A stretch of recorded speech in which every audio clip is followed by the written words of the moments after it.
मेरी जवान बेटी की हालत खराब होने लगी।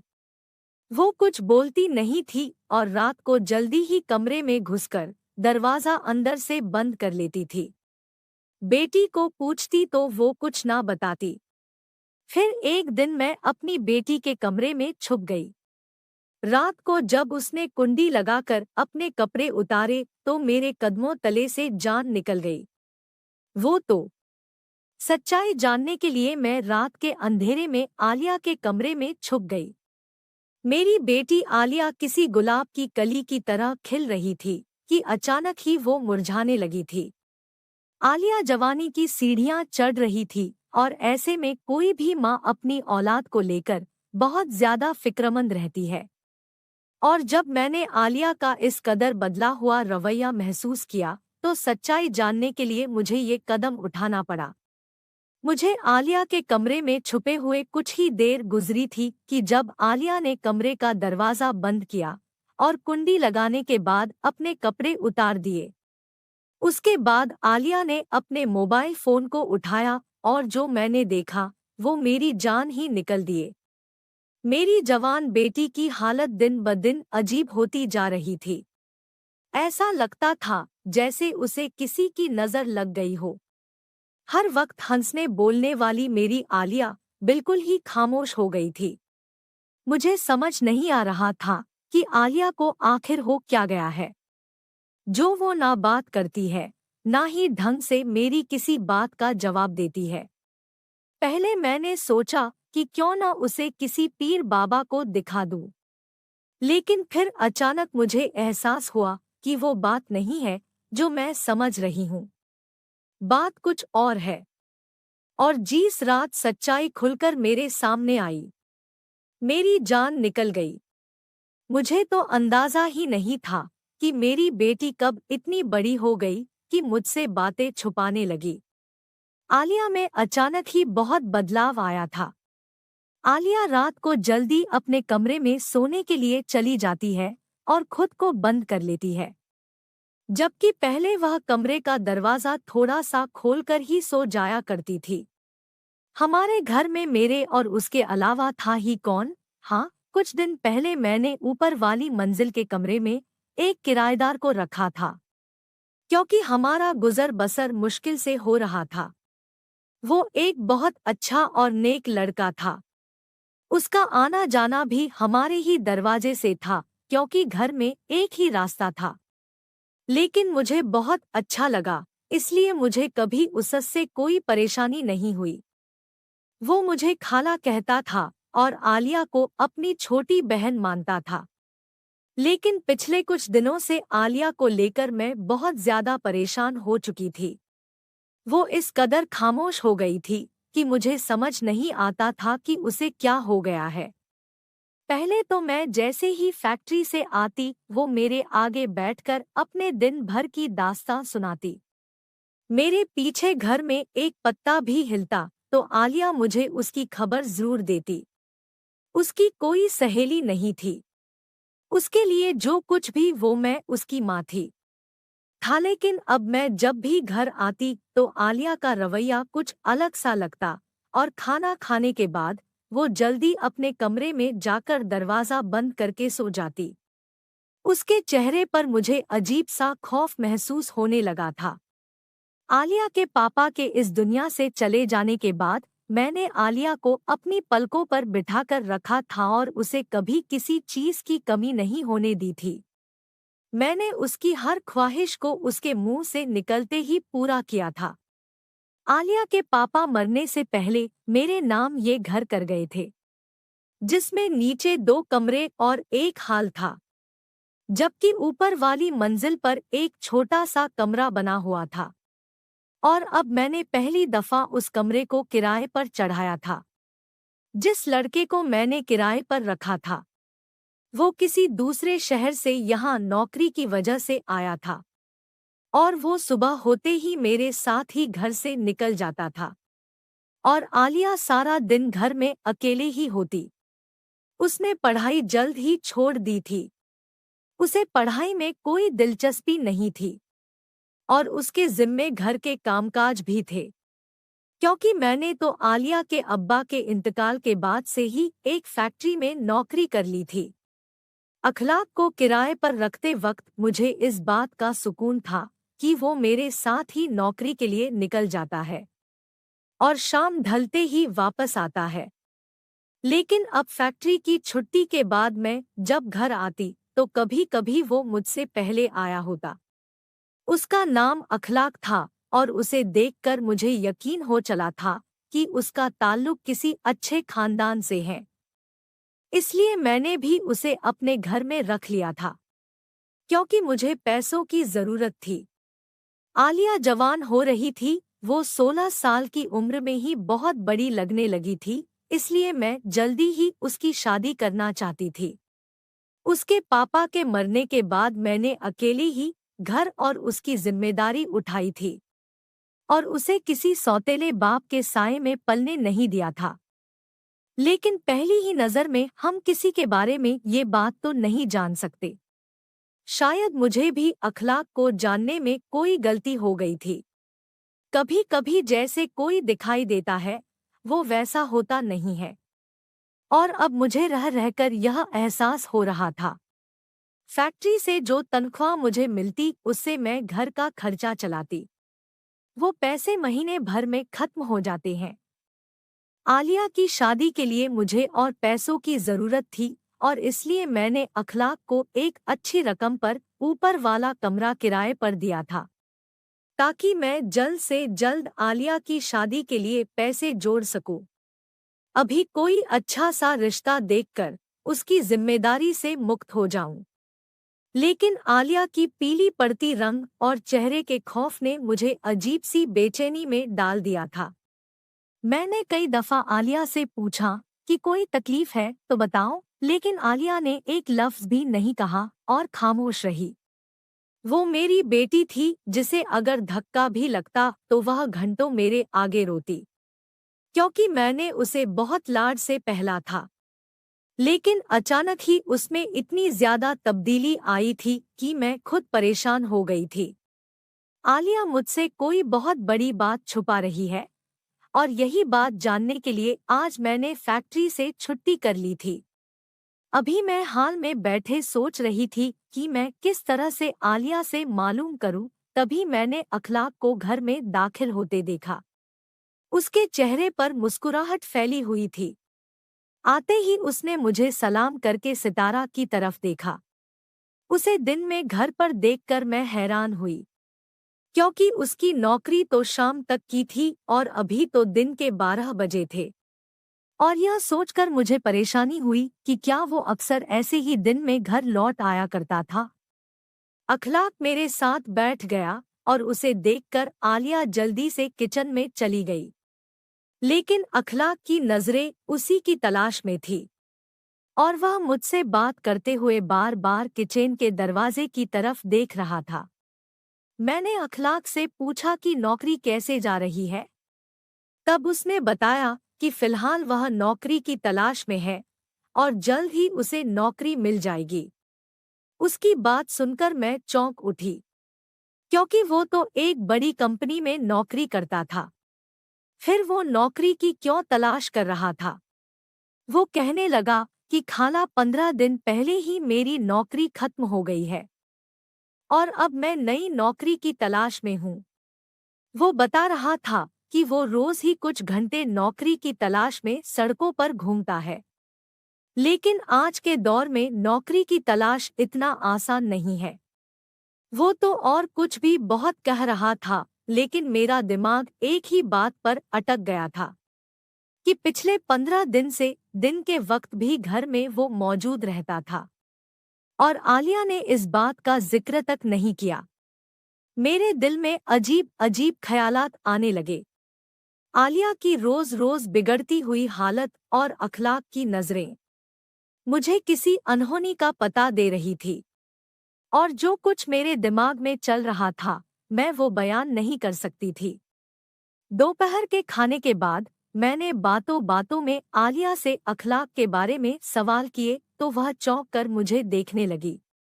उसके बाद वो सरसरी सी हाँ हूँ में जवाब देते हुए निवाला ही खाकर उठ गई।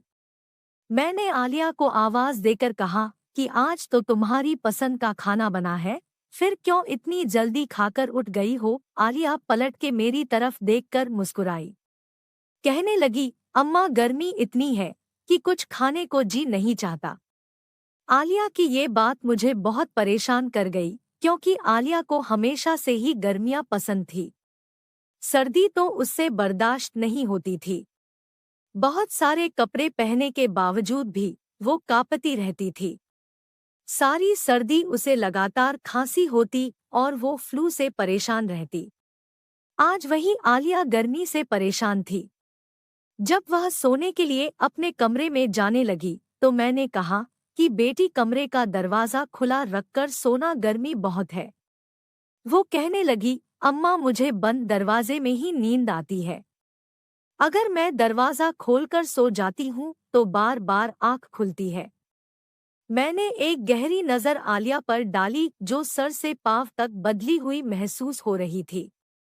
आलिया तो हमेशा ही मेरे कमरे में सोने के बहाने ढूंढती थी, लेकिन मैंने खुद से कुछ वक्त पहले ही उसका कमरा अलग दे दिया था। मुझे ये फिक्र सताती थी कि एक न एक दिन आलिया को रुखसत होकर जाना है, और अगर वो मेरी इतनी करीब रहेगी तो मेरे लिए उसे रुखसत करना बहुत मुश्किल होगा, क्योंकि इतनी बड़ी दुनिया में मेरा आलिया के अलावा कोई नहीं था, और उसके जाने के बाद मैं बिल्कुल तन्हा हो जाती। मेरी बेटी जवान हो रही थी, और जवान बेटियों की माएँ अक्सर ही फिक्रमंद रहती है, और कुछ ऐसा ही हाल मेरा भी था। न जाने क्यों सुबह से मुझे अखलाक का वजूद खटक रहा था। रात के खाने के बाद मैंने अपनी बेटी को जबरदस्ती अपने साथ लेकर बैठ गई कि चलो आज हम दोनों माँ बेटी कुछ देर बातें कर लेंगे। कि इतने में अखलाक सीढ़ियां उतरकर नीचे चला आया। शायद वो कहीं बाहर जा रहा था, लेकिन हम दोनों को देखकर हमारे पास ही आ गया था। मुझे उसका इस तरह से हमारे दरमियान बैठना आज चिढ़ महसूस हो रहा था, जबकि अक्सर ही हम दोनों बैठकर बातें किया करते थे। जैसे ही वो हमारे दरमियां आकर बैठा तो मैं खामोश हो गई। मैं अकेले में आलिया के साथ कुछ वक्त गुजारना चाहती थी, ताकि आलिया से इस तब्दीली की वजह जान सकूं। लेकिन अखलाक की मौजूदगी में मैं उससे कुछ नहीं पूछ सकती थी। कुछ ही देर में मैंने अखलाक से कहा कि बेटा आप भी जाकर आराम करो, रात बहुत हो गई है। हम दोनों भी सोने के लिए लेटने वाली है। जबकि मेरा इरादा सोने का नहीं था, लेकिन अखलाक को भेजने के लिए मैंने झूठ का सहारा लिया। अखलाक शायद मेरा मतलब समझ गया था, इसलिए वो खामोशी से उठकर चला गया। मैंने आज तक उसको बहुत अच्छा और नेक ही पाया था, लेकिन शैतान कब किसी को बदल दे, इंसान को क्या खबर। थोड़ी ही देर में आलिया भी अपने कमरे में जाकर दरवाज़ा बंद करके सो गई, लेकिन मेरी नींद उड़ चुकी थी। मुझे अखलाक की नज़रें कुछ अजीब उलझन में डाल रही थी। उसका आलिया से बात करने की कोशिश करना, बहाने बहाने से उसे देखना, और दिन में मेरी गैर मौजूदगी में भी घर में होना, मुझे सब कुछ अजीब लग रहा था। और सबसे बढ़कर आलिया का बदलता हुआ रवैया। रात मैंने करवट बदल बदल कर गुजार दी, और जब सुबह उठी तो आलिया का चेहरा फिर से वो ही बुझा हुआ था। ऐसा लगता था जैसे वो रात भर सोती ही नहीं है। मैं फैक्ट्री से इतनी ज्यादा छुट्टियां नहीं कर सकती थी, इसलिए मजबूरन मुझे आलिया को घर छोड़कर जाना पड़ा। लेकिन मेरा सारा ध्यान उसी में अटका रहा, और मैं अपना काम भी सही तरह से न कर सकी। बहुत मुश्किल से जैसे तैसे मैंने आधा दिन गुजारा, लेकिन आलिया को लेकर मेरे दिमाग में अजीब से ख्याल आ रही थी। इसलिए मैंने आधी छुट्टी ली और घर वापस आ गई। घर के दरवाजे की चाबी मेरे पास हमेशा रहा करती थी। मैंने सोचा कि आलिया काम में मसरूफ होगी, इसलिए खुद दरवाज़ा खोलकर अंदर आ गई। लेकिन यह देखकर मेरी हैरत की इम्तिहान न रही कि अखलाक आलिया के पास खड़ा कुछ बात करने में मशरूफ था। उन दोनों को एक साथ देखकर मेरे तन बदन में आग लग गई। यकीनन आलिया और अखलाक मिलकर कुछ ऐसा किया था कि जिसकी वजह से आलिया के चेहरे का रंग फीका पड़ गया था। आलिया की खूबसूरत जवानी और हुस्न देखकर अखलाक ने उसके साथ कुछ ऐसा वैसा ना कर दिया हो। ये ख्याल आते ही मेरे अंदर बेचैनी की लहर दौड़ गई। मैंने दिल में इरादा कर लिया था कि मैं अखलाक को फौरन ही चलता कर दूंगी और अब कोई नया किराएदार नहीं रखूंगी। अपनी बेटी की खामोशी के पीछे यकीनन कोई बहुत बड़ी बात छुपी हुई थी और अब मुझे इस वजह को जानना था और मुझे अंदाजा था कि ये वजह कहीं न कहीं अखलाक ही है।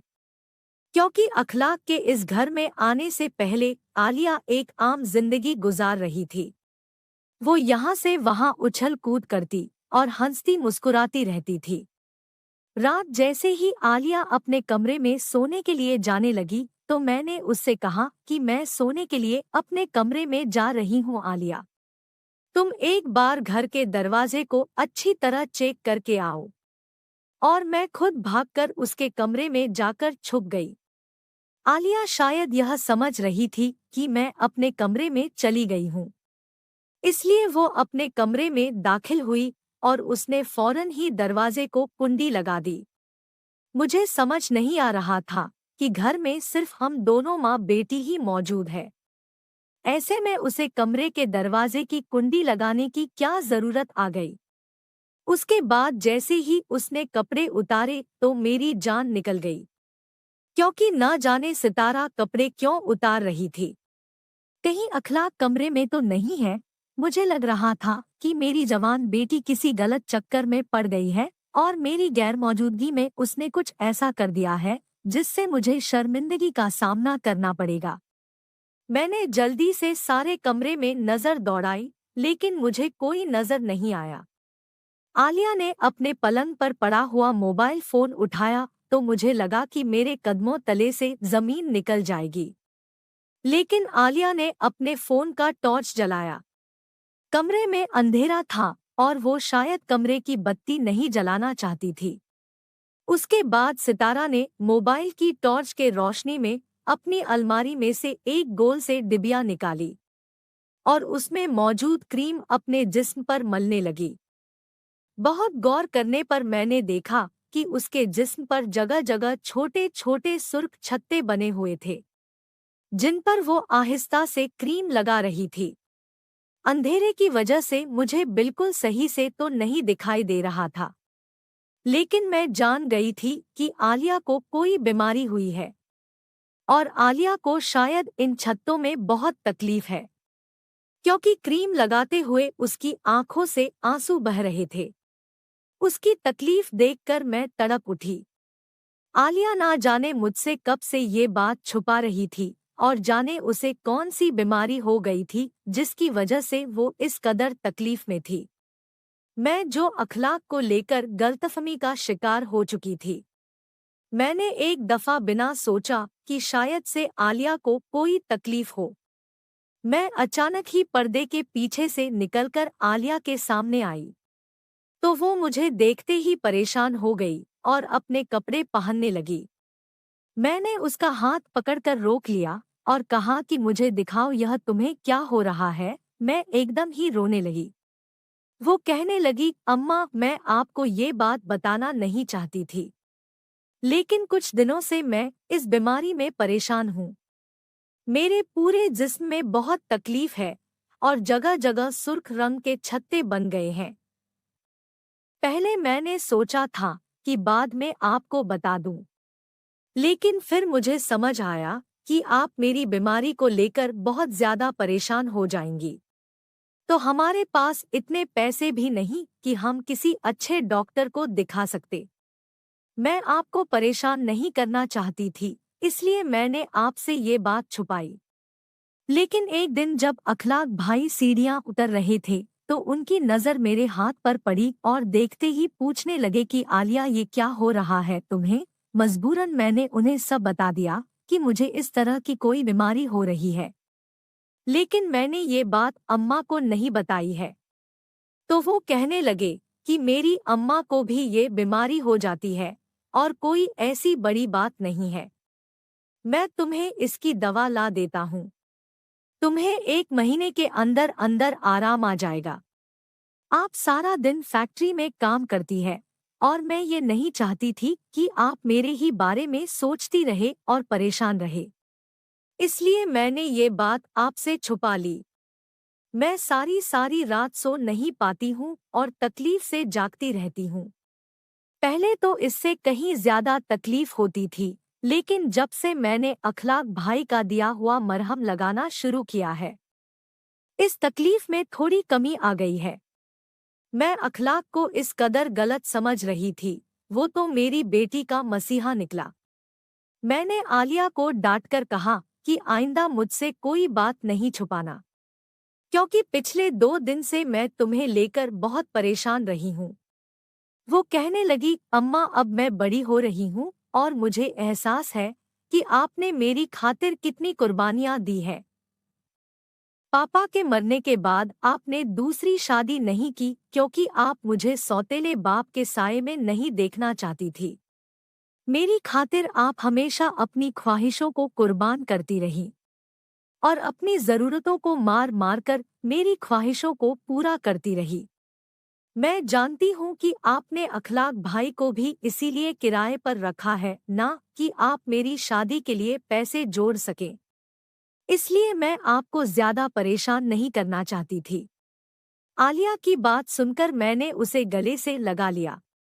मेरी बेटी को मेरी कितनी परवाह थी और मैंने न जाने क्या क्या सोच लिया था। अगले दिन मैं सितारा को लेकर एक डॉक्टर के पास गई तो उन्होंने अखलाक की दी हुई क्रीम देखकर बताया कि आलिया बहुत अच्छी दवा इस्तेमाल कर रही है और यकीनन जल्दी ठीक हो जाएगी। डॉक्टर ने कुछ खाने पीने वाली चीज भी बताई जिस पर आलिया को अमल करना था। जब हम डॉक्टर के पास से घर पहुंचे तो अखलाक सीढ़ियां उतरकर कहीं बाहर जाने की तैयारी कर रहा था। मैंने उसे अपने पास बुलाया और शुक्रिया अदा किया तो कहने लगा, खाला ये तो मेरा फर्ज था। आलिया मेरे लिए बिल्कुल मेरी छोटी बहनों जैसी है और मैं उसे तकलीफ में नहीं देखना चाहता था। लेकिन आलिया ने यह बात आपको बताने के लिए मना किया था। मैंने उससे पूछा कि अखलाक तुम कहाँ जा रहे हो? तो वो कहने लगा कि खाला मेरी एक बहुत अच्छी जगह नौकरी लग गई है और मैं मिठाई लेने जा रहा हूँ। ये सुन के मुझे बहुत खुशी हुई और मैंने पूरे दिल से अखलाक को नौकरी मिलने पर मुबारकबाद दी। वो वाकई एक नेक और अच्छा लड़का था जिसने मेरी गैरमौजूदगी में मेरी बेटी के साथ भलाई की थी। वो आलिया को वाकई अपनी छोटी बहन की तरह मानता था और उसने भाई होने का फर्ज निभाया भी था। शायद इसलिए उसकी आजमाइश का वक्त भी खत्म हो गया था और उसे नौकरी मिल गई थी। अच्छे लोगों के साथ हमेशा अच्छा होता है। मैंने खुदा का लाख लाख शुक्र अदा किया कि मैंने अपनी बेटी या अखलाक के साथ कोई ऐसी बात नहीं की थी कि जिसकी वजह से मुझे उन दोनों के आगे शर्मिंदगी का सामना करना पड़ता। 1 महीने के बाद ही आलिया की तकलीफ और बीमारी दोनों खत्म हो गए और वो फिर पहले की तरह घर में उछलती फिर रही थी और मैंने सुकून का सांस लिया था। माँ अपनी बेटियों को हंसता मुस्कुराता देखकर ही जीती है। आलिया को हंसता मुस्कुराता देख मुझे नई जिंदगी मिल गई थी। दोस्तों, अगर आपको हमारी कहानी अच्छी लगी हो तो कृपया वीडियो को लाइक और शेयर करें और साथ ही हमारे चैनल को सब्सक्राइब जरूर करें। धन्यवाद दोस्तों।